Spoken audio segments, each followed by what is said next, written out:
WhatsApp everyone, welcome to my YouTube channel.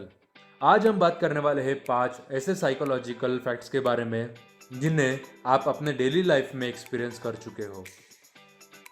चलिए शुरू करते हैं हमारे पहले साइकोलॉजिकल फैक्ट, जो है म्यूजिक चेंजेस द परसेप्शन।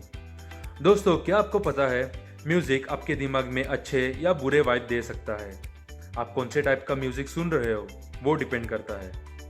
एक अपबीट सॉन्ग आपको top of the world feel करा सकता है, साथ ही साथ एक सैड सॉन्ग आपको डाउन फील करा सकता है। इसके पीछे की साइकोलॉजी ये है कि अगर सपोज आप कुछ सुन रहे हो और एट द सेम टाइम आपके दिमाग में उसके रिलेटेड कुछ विजुअल्स आना चालू हो जाते हैं।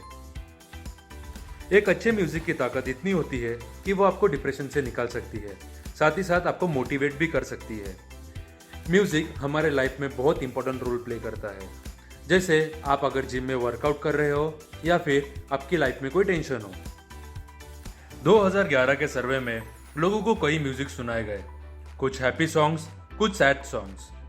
जब उनको गाना सुनाया गया, उन गानों को सुनकर उनका मूड और बिहेवियर फ्लक्चुएट होता। हैप्पी सॉन्ग्स तो हैप्पी मूड, सैड सॉन्ग तो सैड मूड। आज का हमारा दूसरा साइकोलॉजिकल फैक्ट जो है सिंगिंग रिड्यूस एंजाइटी।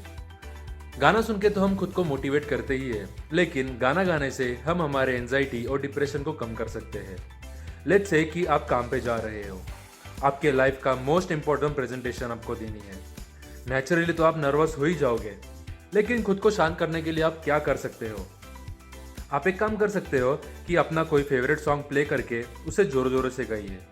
ऐसा करना विचित्र तो लग सकता है, लेकिन ऐसा करने से आपके ब्रेन में एंडोर्फिन और ऑक्सीटोसिन फ्लोड होता है।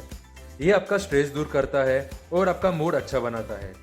ये आपको कंफर्टेबल फील कराता है। अगर आप गाने में बुरे हो मेरी तरह, तो फिर भी आपको कुछ करने की जरूरत नहीं है। आप बस जोरों जोरों से गाना गाइए अपने एंजाइटी को कंट्रोल करने के लिए। आज का हमारा तीसरा टॉपिक जो है हेल्दी सरकाइज्म। बीइंग सरकास्टिक यानी कि मजाकिया नेचर रखना, ये आपके ब्रेन को हेल्दी बना सकता है। सरकाज़म ये वर्ड सुनने के बाद हमारे दिमाग में सबसे पहला थॉट यही आता है कि इंसल्ट करना।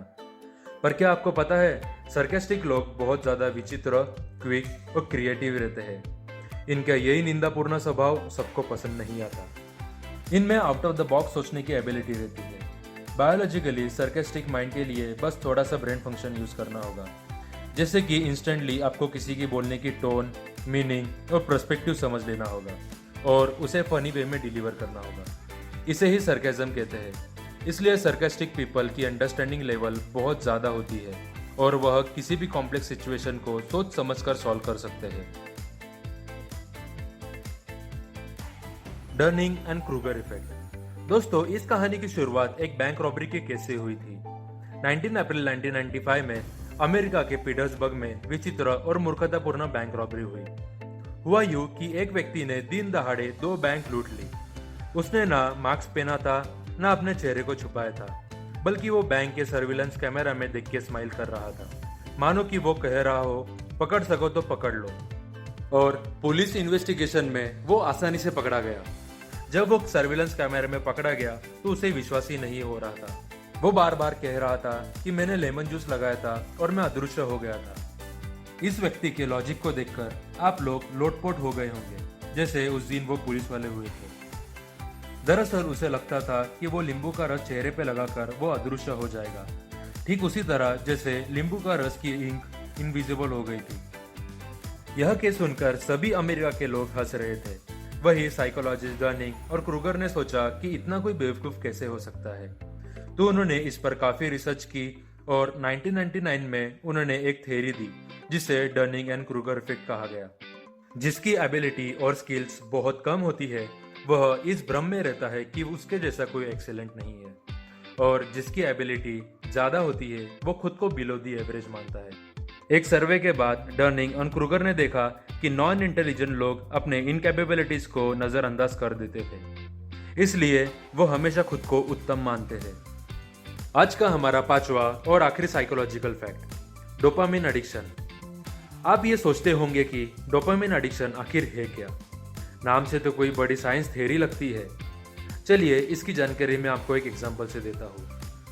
लोग कैसे घंटों बिता देते हैं मोबाइल में विदाउट एनी इरिटेशन, ये कैसे पॉसिबल है? इसका जवाब साइंटिस्ट और फिजियोलॉजिस्ट ने दिया है। Texting on social media create करता है डोपामिन हमारे दिमाग में। डोपामिन मतलब प्लेजर, हिंदी में बोलूँ तो आनंद। डोपामिन ये इंपॉर्टेंट रोल करता है। ये बताता है कि आपको कोई चीज़ चाहिए, तो वो चीज़ हासिल करने के लिए डोपामिन आपको मजबूर करता है। That's why when you text, scroll और talk to someone, dopamine healthy signals आपके ब्रेन को भेजता है। पर इसका एडिक्शन जितना ज़्यादा होगा, उतना ही मुश्किल इसको ब्रेक करने में होगा।